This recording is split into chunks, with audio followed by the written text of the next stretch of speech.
주임 전에 오신 여러분들 환영하며 축복합니다.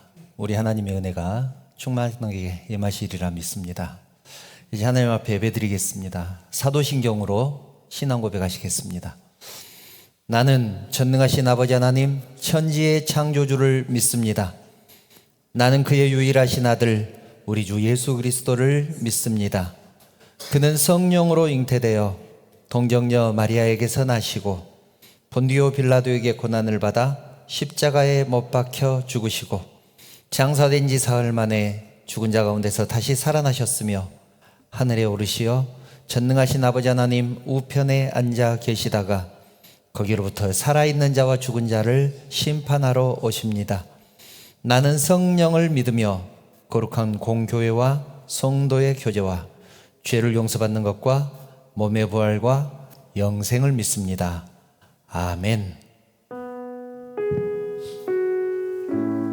모두 간절한 마음으로 두 손 들고 찬양합니다.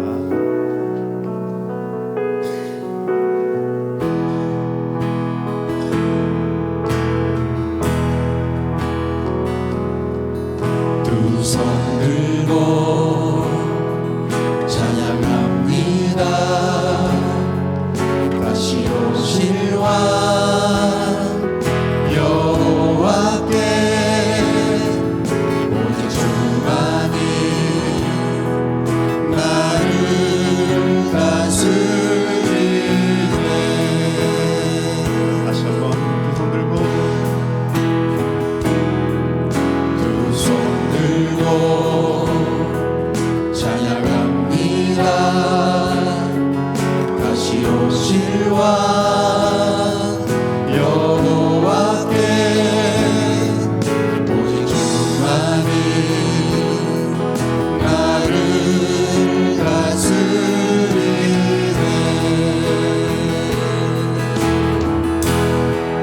나 주님만을 섬기니 헛된 마음 버리고 성령이여 내 영혼 충만하게 하소서. 주님 앞에 내 생명 드리리라. 두 손 들고 두 손 들고 찬양합니다. 다시 오실 왕 여호와께 오직 주만이 나를 다스리네.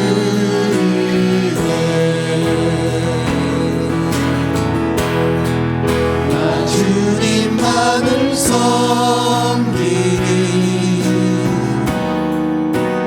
헛된 마음 버리고 성령이여 내 영혼 충만하게 하소서. 주님 앞에 내 생명 드리리라. 나 주님만을 섬기니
나와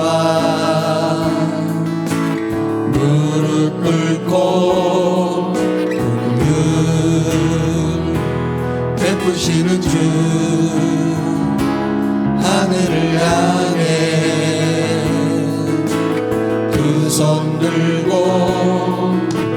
하늘 문이 열리고 은혜의 빛줄이 이 땅 가득 내리도록 마침내 주 오셔서 의의 빛줄이 우리 위에 부시도록 우리 함께 기도해. 우리 함께 기도해 주 앞에 나와 무릎 꿇고 긍휼 베푸시는 주 하늘을 향해 두 손 들고 하늘 문이 열리고 은혜의 빛줄이 이 땅 가득 내리도록 마침내 주 오셔서 의의 빛줄이 우리 위에 부시도록 하늘 문이 열리고 하늘 문이 열리고 은혜의 빛줄이 이 땅 가득 내리도록 마침내 주 오셔서 의의 빛줄이 우리 위에 부시도록 우리 위에 우리 위에 부시도록 우리 위에 우리 위에 부시도록 아멘. 박수 치면서 주님께 찬양하는 우리의 마음 얼마나 아름다운지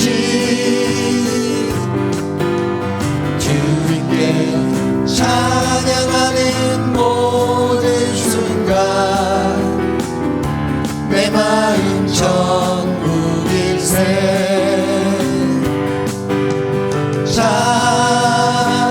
찬양 찬양 주님께 찬양 드려요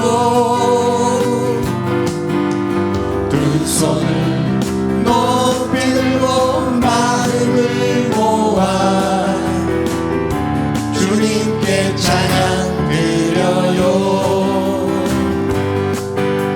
서로를 사랑하는 우리의 마음 얼마나 아름다운지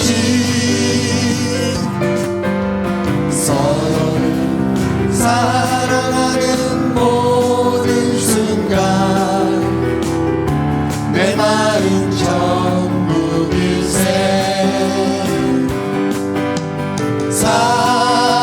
사랑 사랑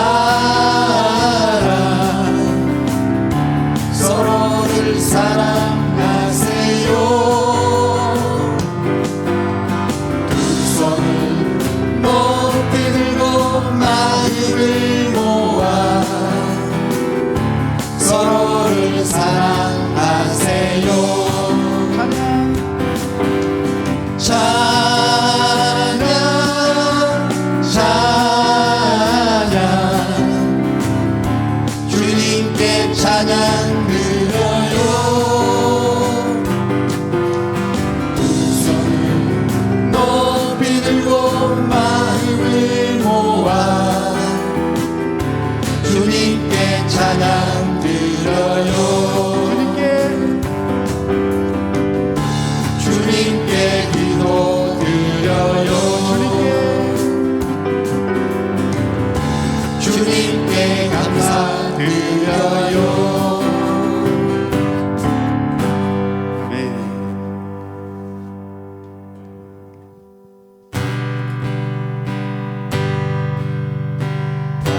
걸음은 언제나 주를 향해 걸었으나 나의 맘과 눈길은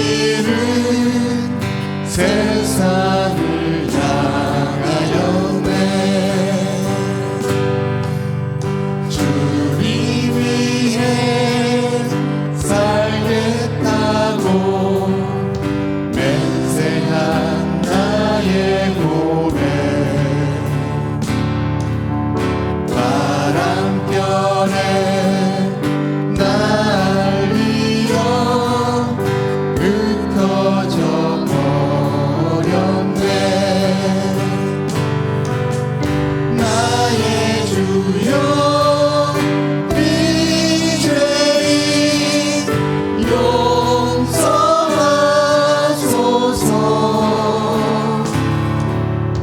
이제는 그 사랑 전하리라.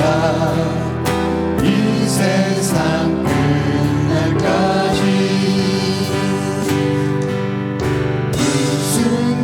불순종한 내 모습을 생각하지 않고서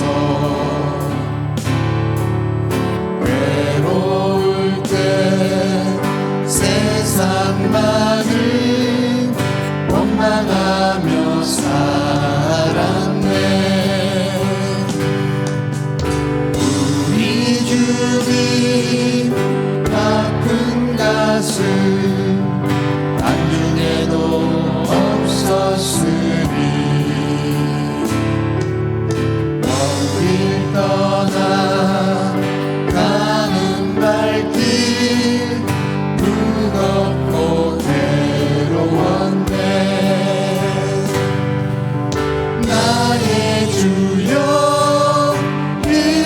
이제는 용서하소서.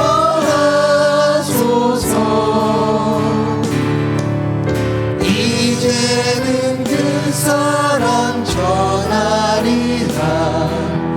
이 세상 끝날까지 눈을 감고 조용히 생각을 해보니 지금까지 살아온 길 주님이 인도했네.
이제 내가 떠나고 저정부 가고 이제 내가 있어도 주 위에 있네. 우리 예수 찬송하며 나는 가겠네. 천군 천사 나팔 울려 마중 나오네. 그러므로 나는 살아주라. 주님의 것이요 살아주나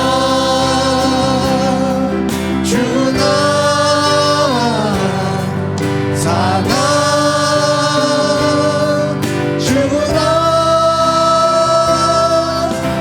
날 위해 피 흘리신 내 주님의 것이요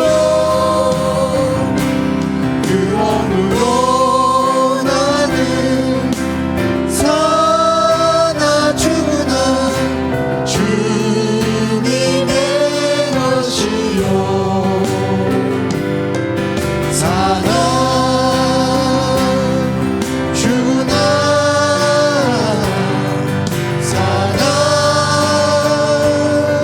살아주나 날 위해 피 흘리신 내 주님의 것이요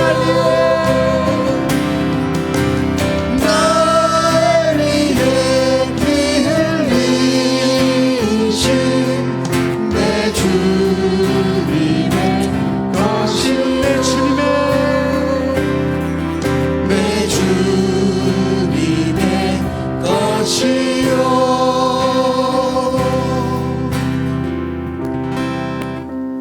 우리 모두 기도하기를 원합니다. 하나님, 연약한 저희들을 이곳 예배 자리에 오게 하심에 감사드립니다. 저희들이 사나 죽으나 주님의 것임을 입으로씩 고백하였사오니 시간 진정으로 하나님께 예배드리는 마음을 갖게 하시옵소서. 세상 헛된 마음 버리고 주님의 말씀에 집중하는 저희들이 되게 하여 주시옵소서. 그래서 성령 하나님을 체험하는 은혜의 예배가 되게 하여 주시옵소서. 이런 간절한 마음을 가지고 우리 모두 간절하게 기도하시겠습니다.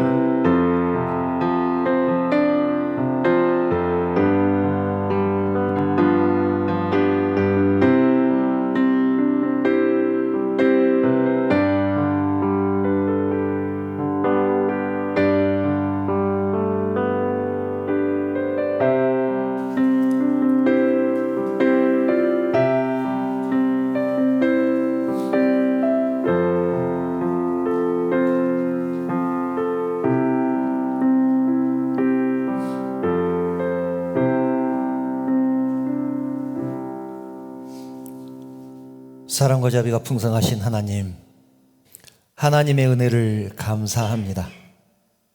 허물 많고 죄 많은 저희들을 세상 가운데서 불러주시고 우리 하나님의 자녀 삼아주신 은혜 진심으로 감사를 드립니다. 또한 거룩한 주일을 저희들에게 허락하시고 저희들을 주님 전에 불러주셔서 하나님을 찬양하며 하나님께 예배할 수 있도록 저희들에게 귀한 시간 허락하시니 진심으로 감사를 드립니다. 저희들의 예배를 받아주시옵소서. 사랑의 하나님, 세상은 날이 갈수록 악해져 갑니다. 모두가 자기만 옳다고 주장하며 상대방을 향해서는 비방과 곤모와 술수를 일삼습니다. 하나님, 이런 때일수록 저희들 깨어 기도하게 하시고 말씀을 통하여 흔들리지 않는 믿음을 갖게 하여 주시옵소서. 하나님 중심의 신앙을 가짐으로 오직 하나님께만 영광 돌리는 우리 모두가 되게 하여 주시옵소서. 자비로우신 하나님, 이 시간 사랑하는 성도들이 주님 전에 나왔습니다. 주님 전에 나올 때는 빈 마음으로 나왔사오니 주님 전을 떠날 때는 우리 하나님의 은혜로 하나님의 사랑으로 충만케 하여 주시옵소서. 성령께서 예배를 온전히 주관하여 주실 줄 믿사오며 거룩하신 예수님의 이름으로 기도드리옵나이다. 아멘.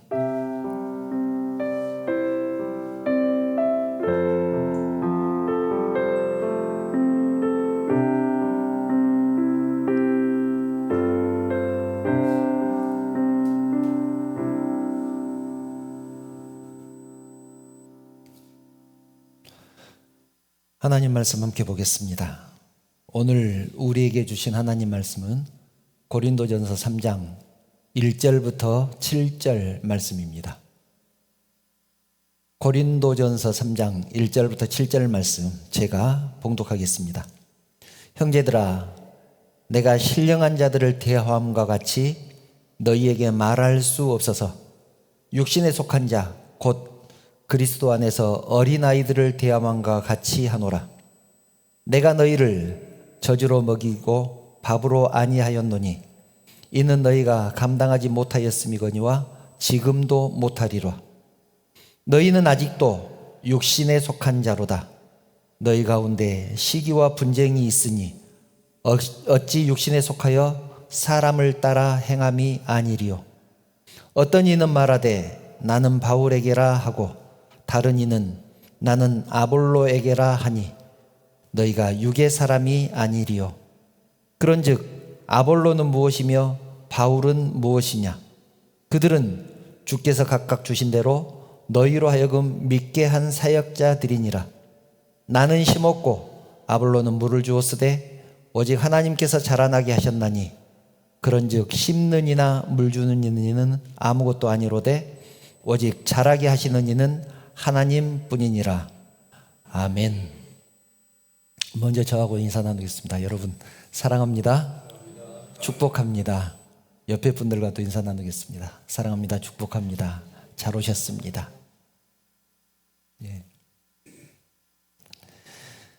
며칠 전에 친구 장로님과 차 마시면서 이런저런 얘기를 나누는데 저에게 하소연 비슷하게 이 얘기를 했습니다.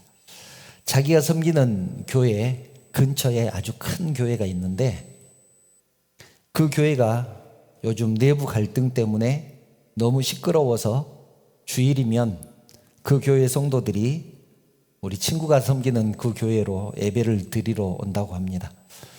교회가 너무 시끄러우니까 그 교회에서 예배 드리는 것이 은혜가 안 됐던 모양입니다. 그래서 좀 조용해질 때까지 좀 편하게 조용하게 예배 드리고 싶어서 자기 교회를 찾아온 것 같다고 했습니다. 그런데 한 번은 옆 교회에서 왔다는 젊은 부부가 아이들을 데리고 교회에 들어오면서 안내하는 집사님에게 불평을 하더랍니다. 최근에 그 교회가 리모델링을 했는데 리모델링을 하니까 기존에 있는 건물 그대로 사용을 해서 앞에 부분에다가 입구 쪽에다가 엘리베이터를 설치를 못하고 뒤쪽에다 설치를 했던 모양입니다. 그러면서 성도들끼리 굉장히 이렇게 마음이 많이 아팠대요.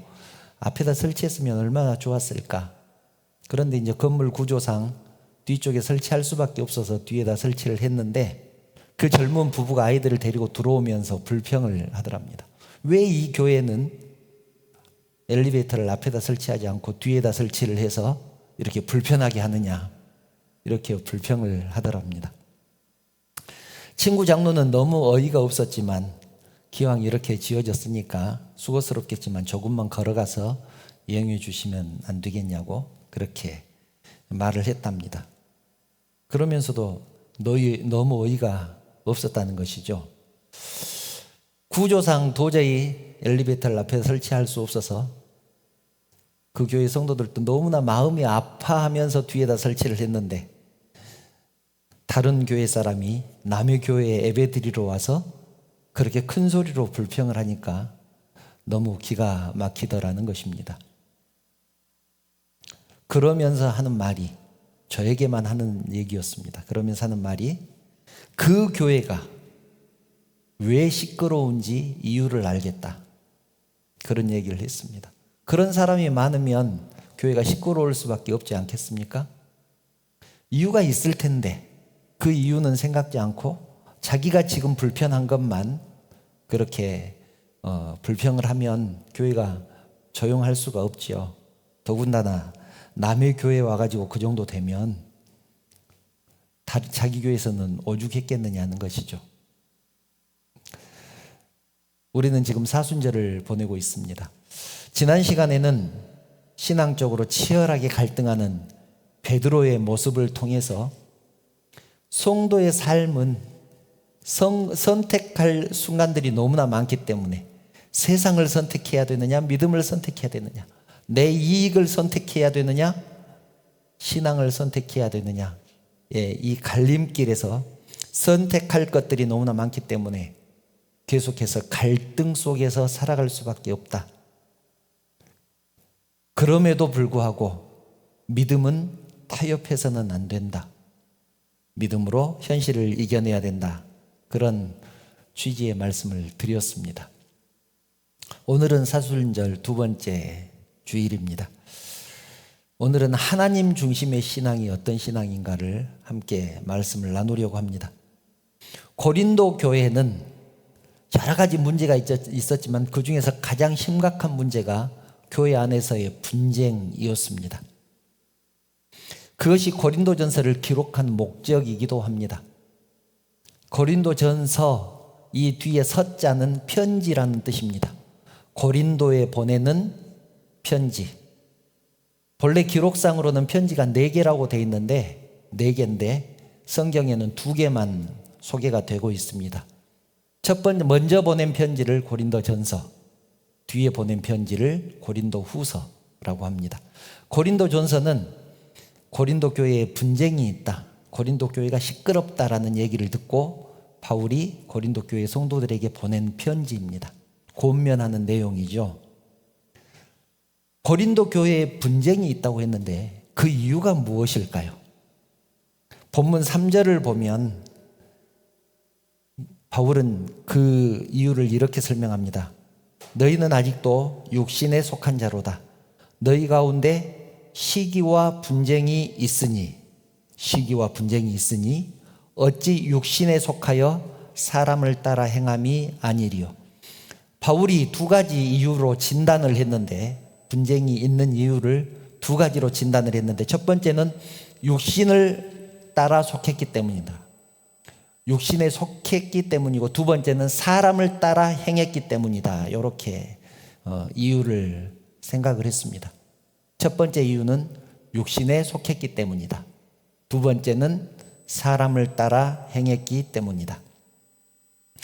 첫 번째, 그 육신에 속했다는 뜻이 무슨 뜻일까요? 고린도 교회 성도들은 성령의 은사를 굉장히 중요하게 생각을 했습니다. 여러분, 은사가 무엇입니까? 방언하는 것이나 병 고치는 것이나 애언하는 것이나 가르치는 것, 성경에 여러 가지 은사들을 말씀을 하죠. 앞에서 찬양 인도하는 것도 은사에 속합니다.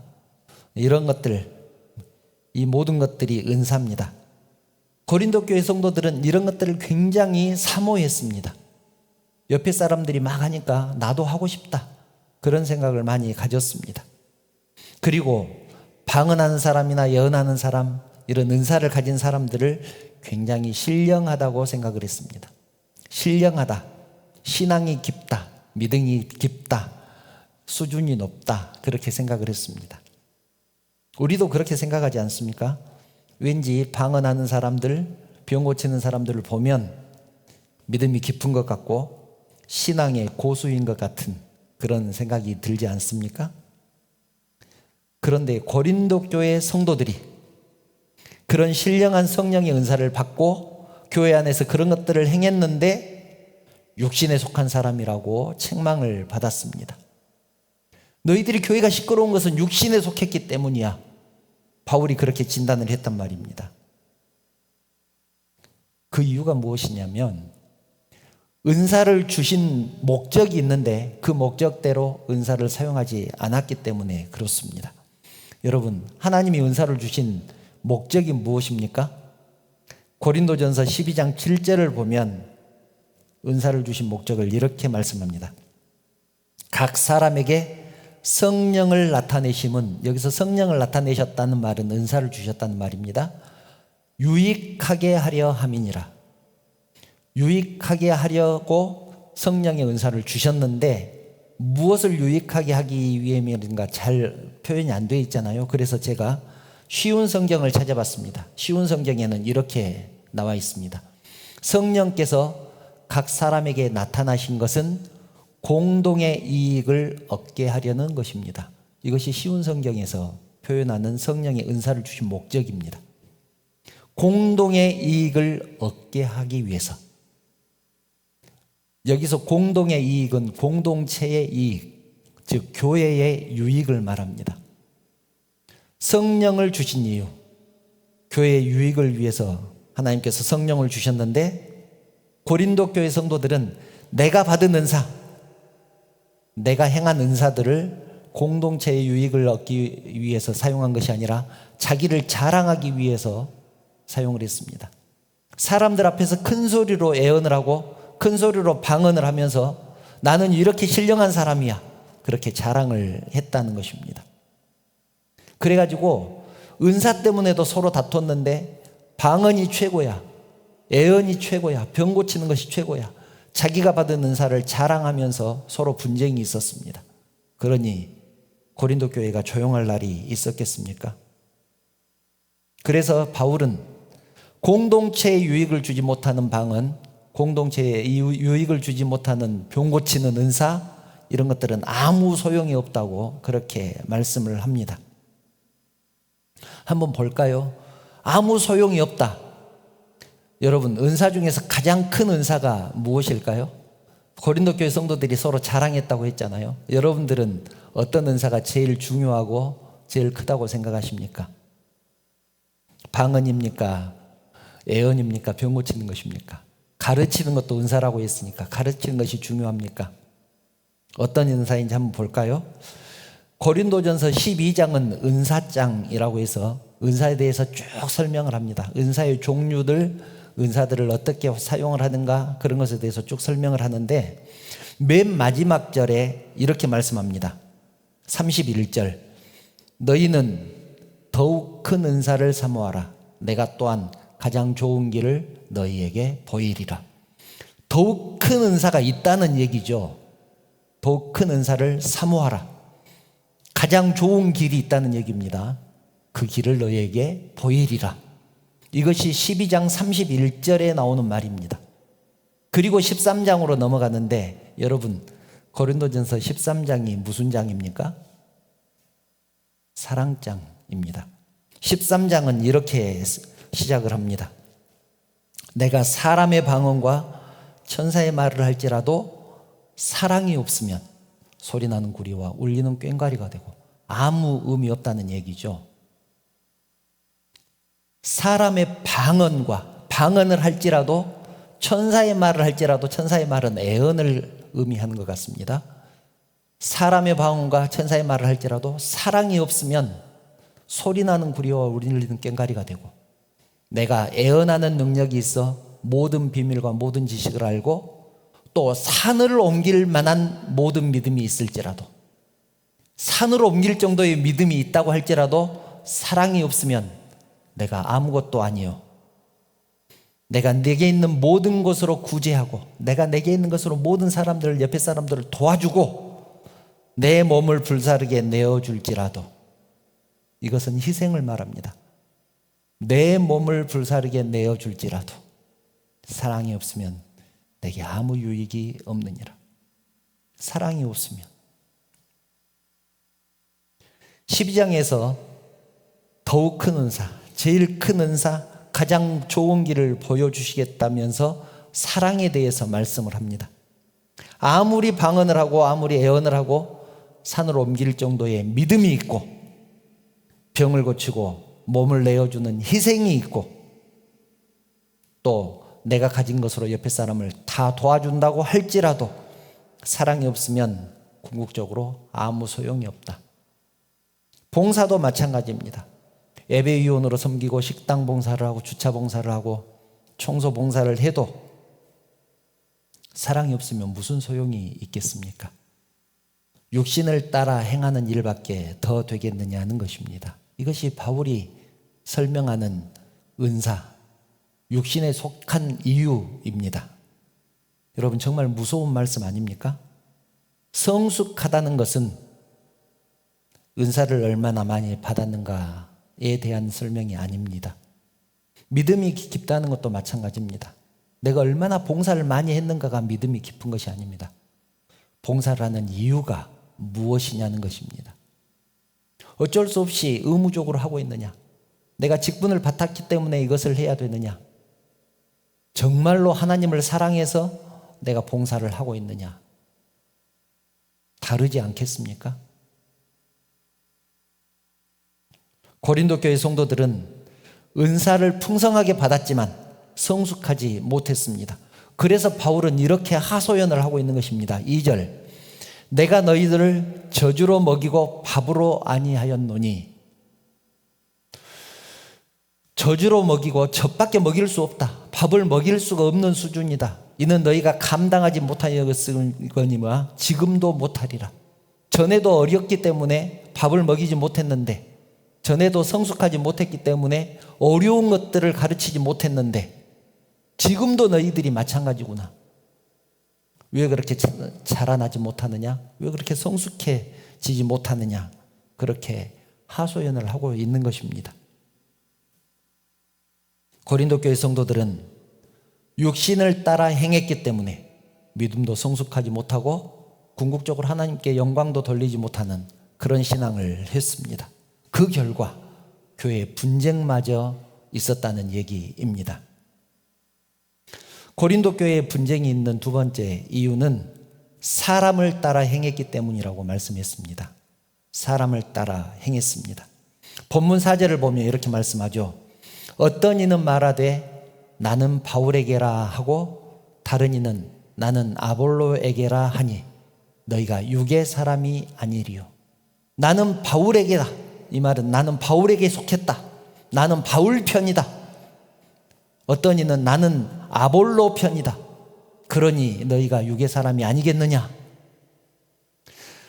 고린도전서 1장을 보면 이 내용이 더 자세히 나와 있는데요, 12절과 13절을 보면 이렇게 설명을 합니다. 내가 이것을 말하거니와 너희가 각각 이르되 나는 바울에게, 나는 아볼로에게, 나는 게바에게, 나는 그리스도에게 속한 자라 한다는 것이니, 그리스도께서 어찌 나누었느냐?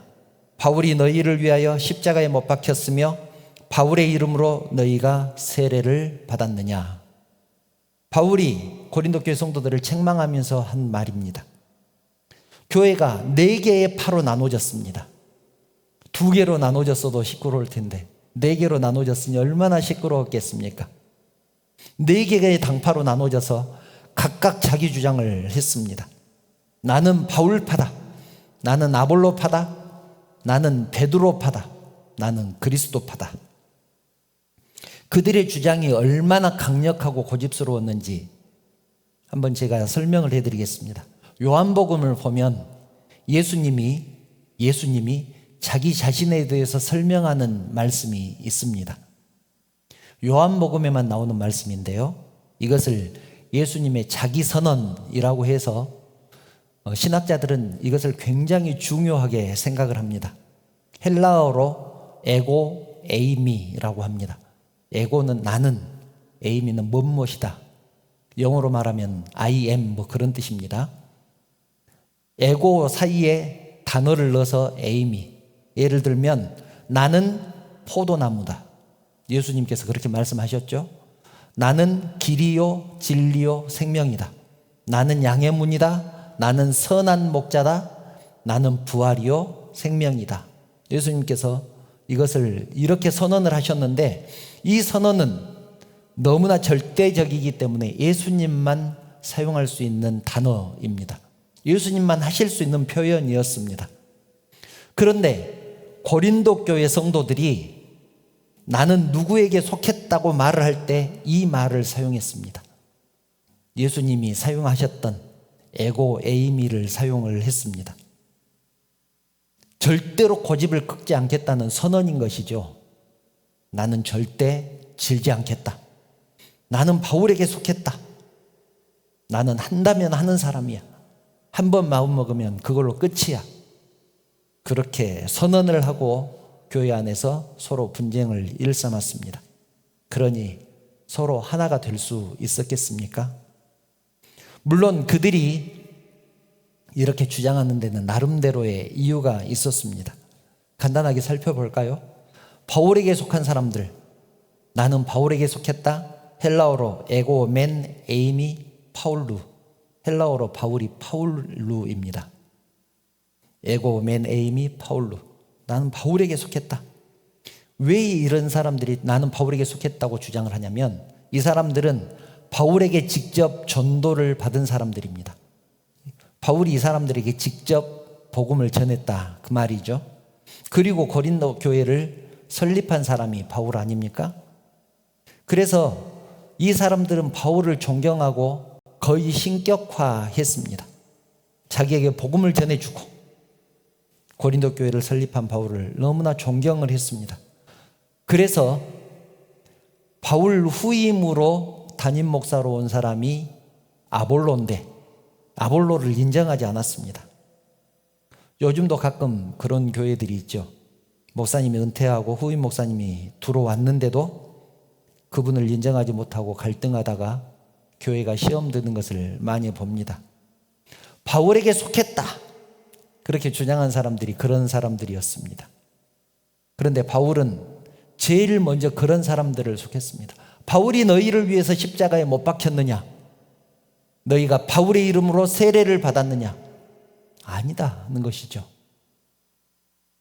자기를 존경하고 따르는 성도들이라고 할지라도 바울은 그들이 교회의 분쟁의 원인이 되고 하나님의 영광을 가리우는 행동을 하면 절대로 묵과하지 않았습니다. 그들을 제일 먼저 책망하고 잘못했다고 고쳐야 된다고 그렇게 권면을 하고 있는 것입니다. 두 번째로 아볼로에게 속한 사람입니다. 아볼로는 헬라어로 아폴로입니다. 아폴로는 많이 들어보셨죠? 에고 대 아폴로. 아폴로는 바울 다음으로 고린도 교회 담임 목사로 부임한 목사님입니다. 바울이 나는 심었고 아볼로는 물을 주었다 이렇게 말할 정도로 아볼로는 고린도 교회에 없어서는 안 될 중요한 사람이었습니다. 바울도 아볼로를 인정했습니다. 훌륭한 목사님이다. 그래서 나는 심었고 아볼로는 물을 주었다 그렇게 표현하지 않았겠습니까? 그런데 아볼로는 정말 잘생겼답니다. 그리고 달변가로 알려져 있습니다. 여러분 성경을 보면 바울은 생기지도 잘 못했고 말도 어눌했다고 그렇게 표현되어 있죠. 그런 반면 아볼로는 잘생겼고 말도 잘했습니다. 철학에도 조예가 깊었고 학문도 깊었고 그리고 설교를 아주 잘했답니다. 그것이 아볼로가 인기가 있었던 이유입니다. 그들이 아볼로를 좋게 생각한 것에서 그쳤으면 좋았을 텐데 아볼로만 좋아했으면 좋았을 텐데 그들 중 일부가 바울이나 베드로를 공격한 것입니다. 이들은 배우지도 베드로가 뭘 배운 게 있냐? 바울은 설교도 잘 못하잖아. 그에 비해서 지금 아볼로 목사님은 얼마나 훌륭하냐. 그러니까 바울에게 속한 사람들이 가만히 있겠습니까? 그래서 또 싸움이 일어나고 했지 않겠습니까? 세 번째는 게바에게 속한 사람입니다. 게바는 베드로를 말하죠. 에고 대 케바. 이들은 대부분 예루살렘에서 베드로에게 신앙 지도를 받았던 유대인들이었습니다. 그러니까 출신 자체가 다릅니다. 유대인 크리스찬 그리고 헬라인 크리스찬, 이 두 부류가 고린도 교회에 속해 있었습니다. 그래서 유대인 출신들이었기 때문에 옛날에 그 습성이 남아 있었죠. 율법을 굉장히 중요하게 생각을 했습니다. 그런데 율법에 대해서 전혀 모르는 헬라인 출신 크리스찬들과 많이 부딪혔습니다. 그리고 베드로에게 신앙 기도를 받았기 때문에 베드로를 엄청나게 존경했습니다. 존경한 이유가 여러 가지가 있었지만 그 중에서 첫 번째 이유가 베드로는 예수님의 첫 번째 수제자 아니냐, 그러니 그의 권위가 가장 크다, 그렇게 주장을 하면서 베드로를 따랐습니다. 그런 뜻밖의 바울의 인기가 점점 높아지자 베드로를 따르는 사람들끼리 뭉쳐서 하나의 분파를 만들었습니다. 사도행전을 보면 여러분 잘 아시다시피 13장 이전까지는 바울이 아예 나오지 않습니다. 그렇죠? 바울은 그 전까지는 사울이라는 이름으로 예수 믿는 사람들을 박해하고 잡아다 죽이는 데 앞장섰다는 이름으로만 나오지 바울 이름으로는 나오지 않습니다. 그런데 다메섹 도상에서 예수님을 만난 후에 이제 13장 이후에 바울 얘기는 나오는데 13장을 전후해서 13장까지는 베드로를 중심으로 전개가 되고 13장 이후부터 28장까지는 바울을 중심으로 사도행전이 전개가 됩니다. 그러니까 바울의 인기가 점점 많아졌다는 얘기입니다. 그러니까 베드로를 따랐던 사람들이 바울을 시기하고 바울을 따랐던 사람을 미워하게 된 것입니다. 네 번째, 그리스도에게 속한 사람입니다. 나는 그리스도에게 속했다. 에고 대 크리스투. 언뜻 보면 이 사람들이 가장 신앙적인 사람들처럼 보입니다. 그런데 사실 이 사람들도 똑같이 심각한 사람들입니다. 너희들은 모두 사람을 따르지만 나는 주님만 따르는 사람이야. 맞는 말이죠. 맞는 말입니다. 주님만 따라야 됩니다. 그런데 문제는 자기들은 그리스도에게 속했으니 자기들만 진정한 성도라고 주장을 하면서 영적인 우월주의에 빠졌습니다. 그리고 분파를 이루어서 서로 이렇게 다투는 사람들을 어떻게든지 권면할 생각을 하지 않고 그들을 무시하고 그들을 미워했습니다. 나는 주님께만 순종하고 사람 말은 듣지 않을 거야. 이것이 너무 지나치다 보니까 바울의 권면도 무시했고 아볼로의 설교도 들으려고 하지 않았습니다. 그러니 교회가 온전했겠습니까? 요즘도 가끔 그런 사람이 있죠. 자기는 기도를 너무 많이 해서 나는 40일 금식 기도를 해서 하나님께 직접 계시를 받았으니 교회의 권위도 목사님의 권면도 무시하는 사람, 그런 사람들 여러분들도 보셨을 것입니다. 저도 정말 많이 봤습니다. 자기 마음대로 하는 사람, 이런 사람들이 난 그리스도께 속한 사람이야, 나는 하나님께 직접 계시를 받은 사람이야, 교회의 분쟁의 원인이 된다는 거 기억하시기 바랍니다. 여러분, 바울이 자기만 따르라고 했겠습니까? 아볼로나 베드로가 그랬겠습니까? 또 주님이 너희들은 나만 따르고 다른 사람들을, 그러지 못한 사람들을 미워해라, 무시해라, 주님이 그렇겠습니까? 사람에게 충성한 것이 삐뚤어진 신앙을 만든 것입니다. 바울은 이것을 사람에게 속했다라고 표현을 한 것입니다. 내가 너희를 위해서 십자가에 죽었느냐? 너희가 내 이름으로 세례를 받았느냐? 그거 아니지 않느냐? 그런데 왜 사람에게 속해서 교회의 분당을 만드느냐? 이것은 육신에 속한 일이다. 그렇게 말씀을 하고 있는 것입니다. 사랑하는 성도 여러분, 육신을 따라 행하는 것도 또 사람을 따라 행하는 것도 하나님 중심의 신앙이 아닙니다. 우리는 가끔 교회의 분쟁을 보면서 그런 말을 합니다. 옆에 사람에게 말을 합니다. 그것 때문에 힘들어하는 성도들에게 권면한다고 그런 말을 하죠. 교회를 사람 보고 다니냐? 하나님 보고 다니지. 여러분도 들어보셨죠?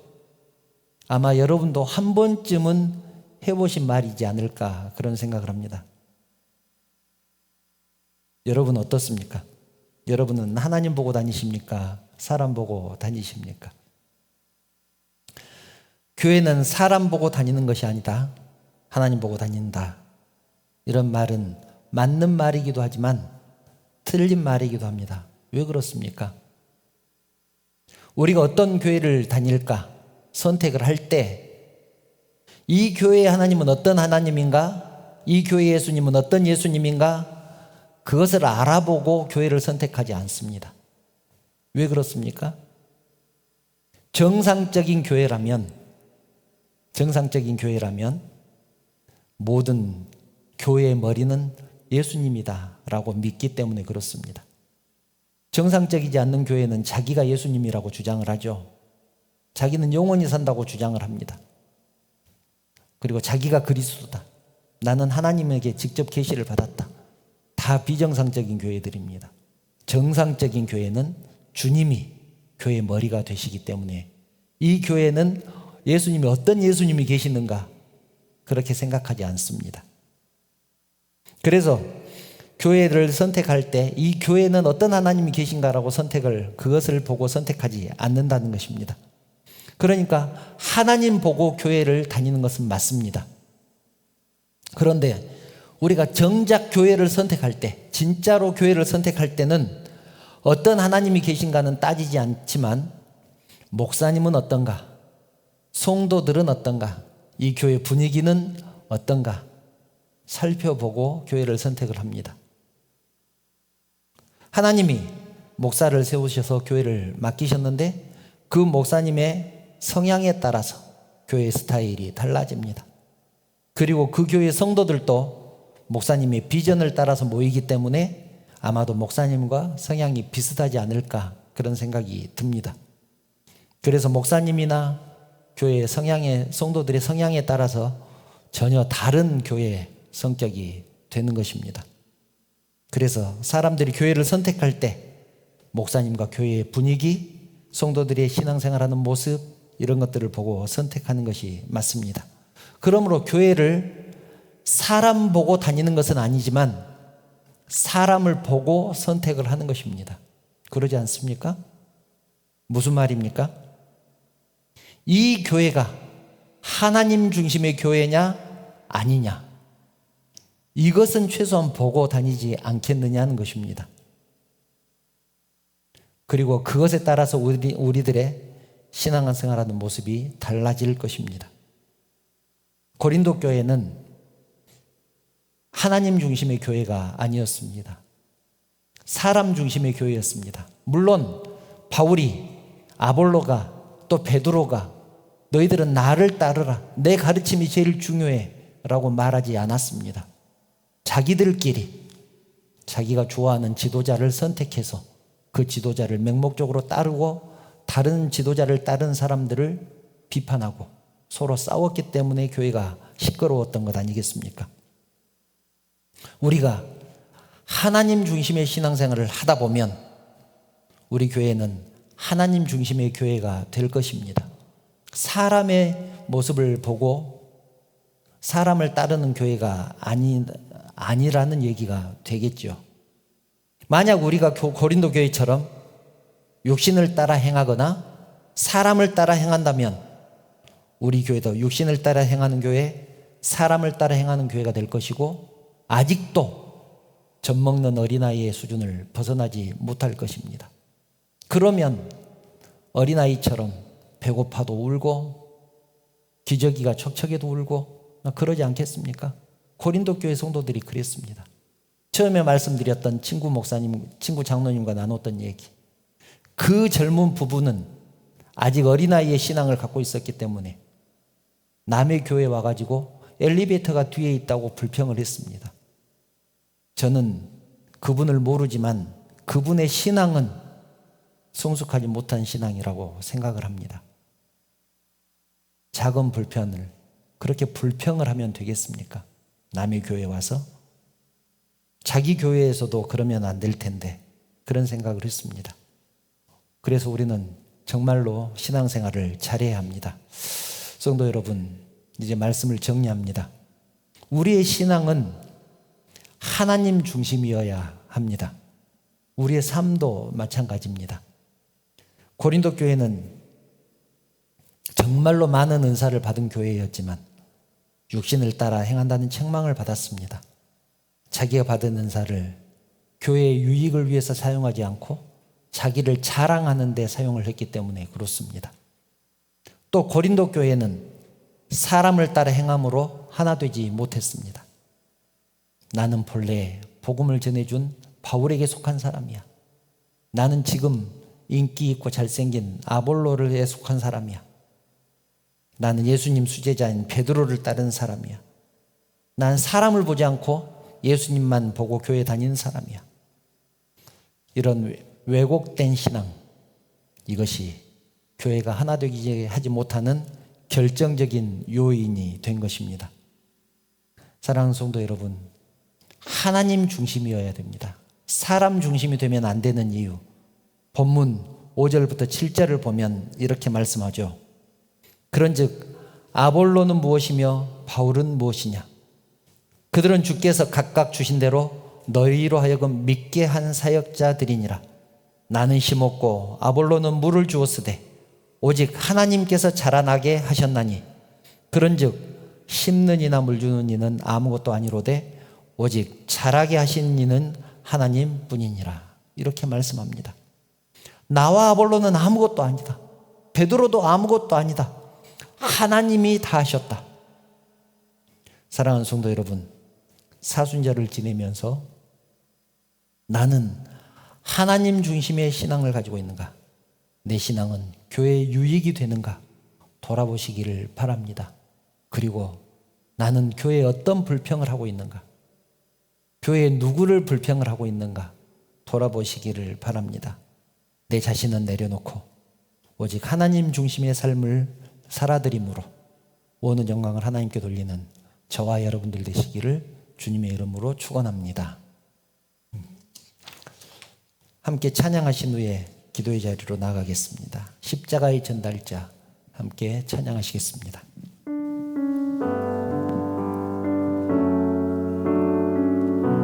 난 지극히 작은 자, 난 지극히 작은 자, 죄인 중에 괴수 무익한 날 부르셔서 간절한 기대와 소망 부끄럽지 않게 십자가 전케 하셨네. 어디든지 가리라, 어디든지 가리라.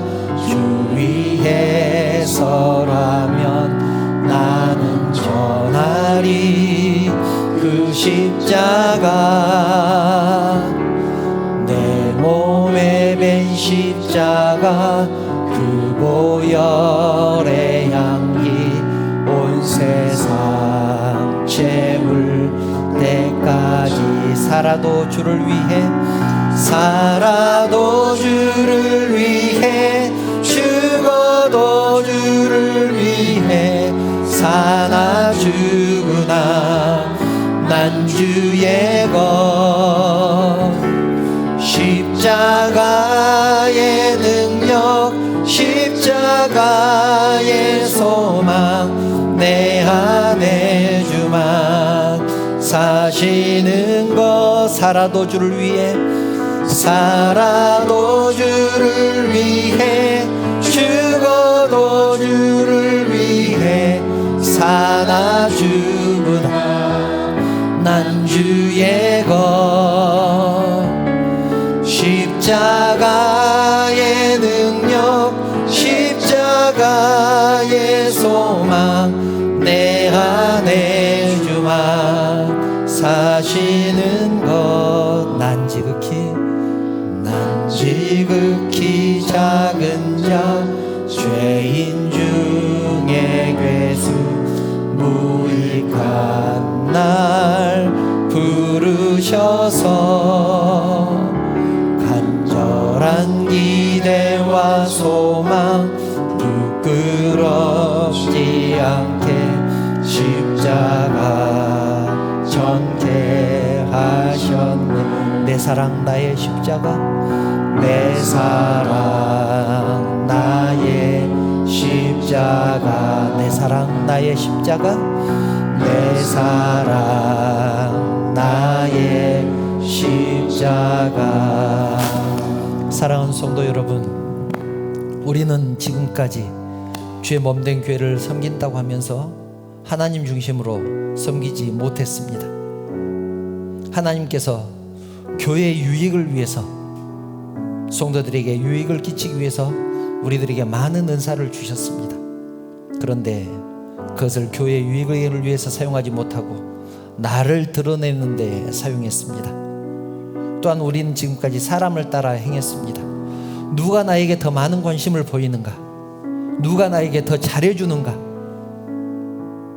내가 판단하고 내가 행했습니다. 이 시간 회개하기를 바랍니다. 이제는 그런 거 다 내려놓고 하나님 중심의 신앙생활을 하기를 바랍니다. 이 시간 이렇게 기도하겠습니다.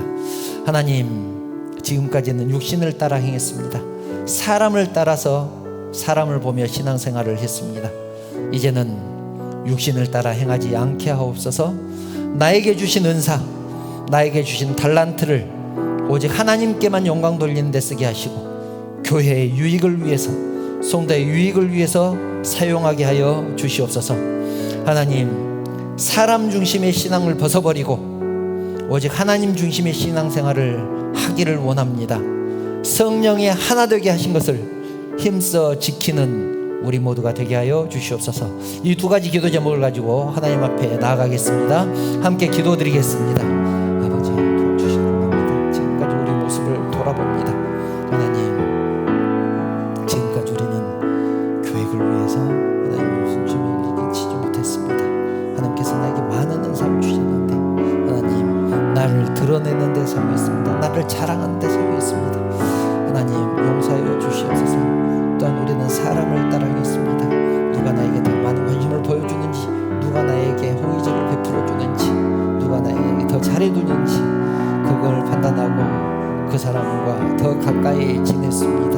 하나님, 용서하여 주시옵소서. 하나님, 이제는 나에게 주신 달란트, 나에게 주신 은사 하나님 영광을 위해서 사용하겠사오니 하나님 받아 주시옵소서. 하나님, 교회 화합을 위해서, 성도들의 유익을 위해서 사용하게 하여 주시옵소서. 주시기 바랍니다.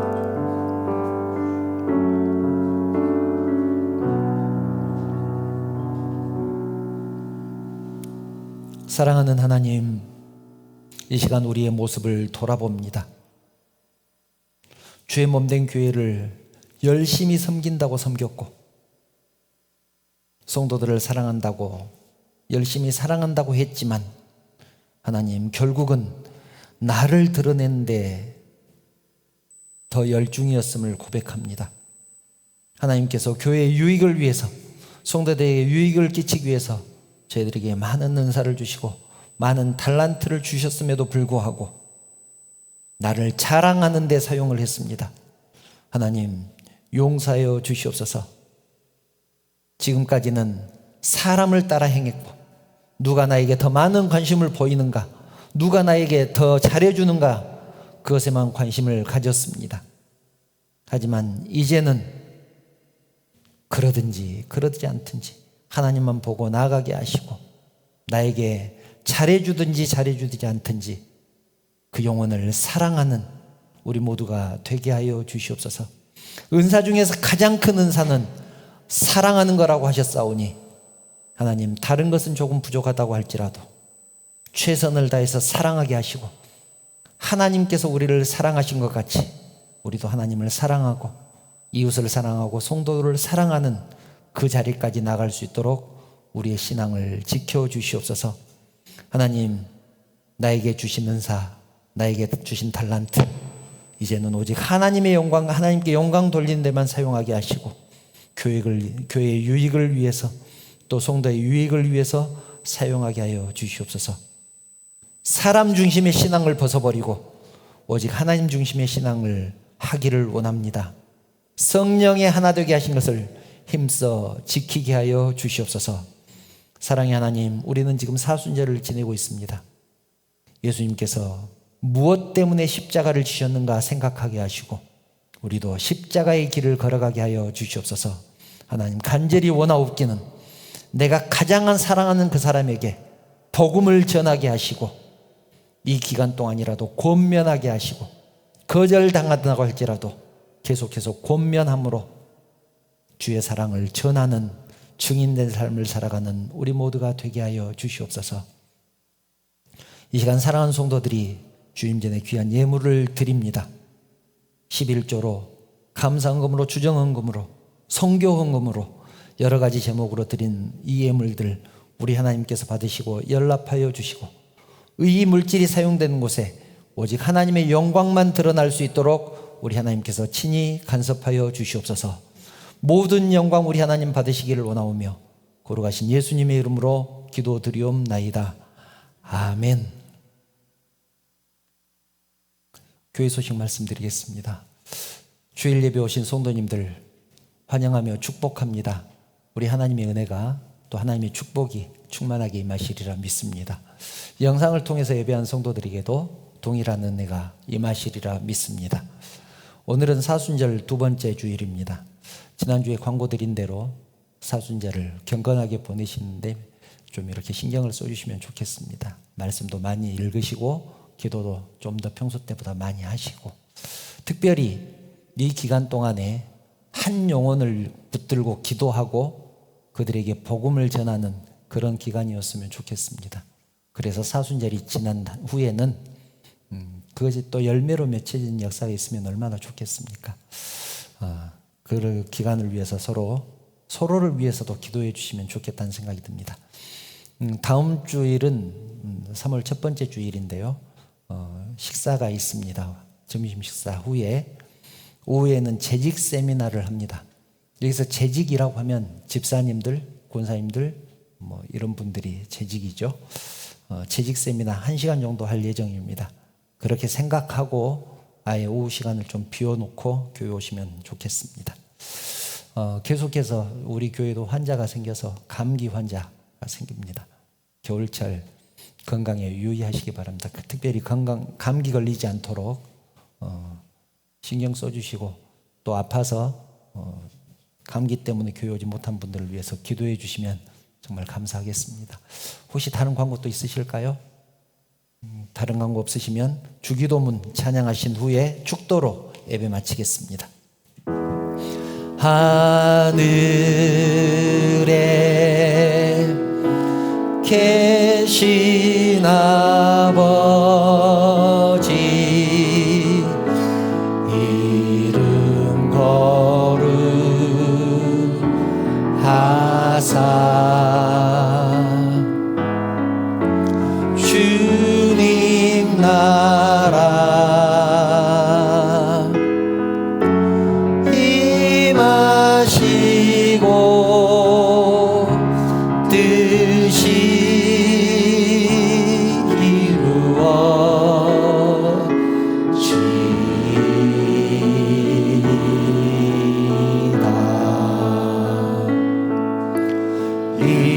일용할 양식 주시고 우리들의 큰 죄 다 용서하옵시고 또 시험에 들게 마시고 악에서 구원하소서. 내게 주의 나라 주의 권세 주의 영광 영원히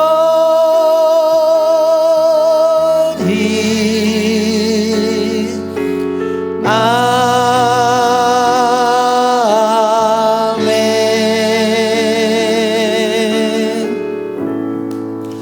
우리 주님 예수 그리스도의 은혜와 하나님의 그 크신 사랑하심과 감동하시고 감화하시고 위로하시고 충만하시는 성령의 교통하심이 육신을 따르지 않고 사람을 따라 행하지도 않고 오직 하나님 중심의 삶을 살기를 결단하는 사랑하는 성도들 머리 위에 그 가정과 자녀들을 위해 하시는 사업과 직장 위에 섬기는 우리 언약교회 위에 이 나라 이 민족 위에 지금부터 영원토록 함께 있을지어다. 아멘.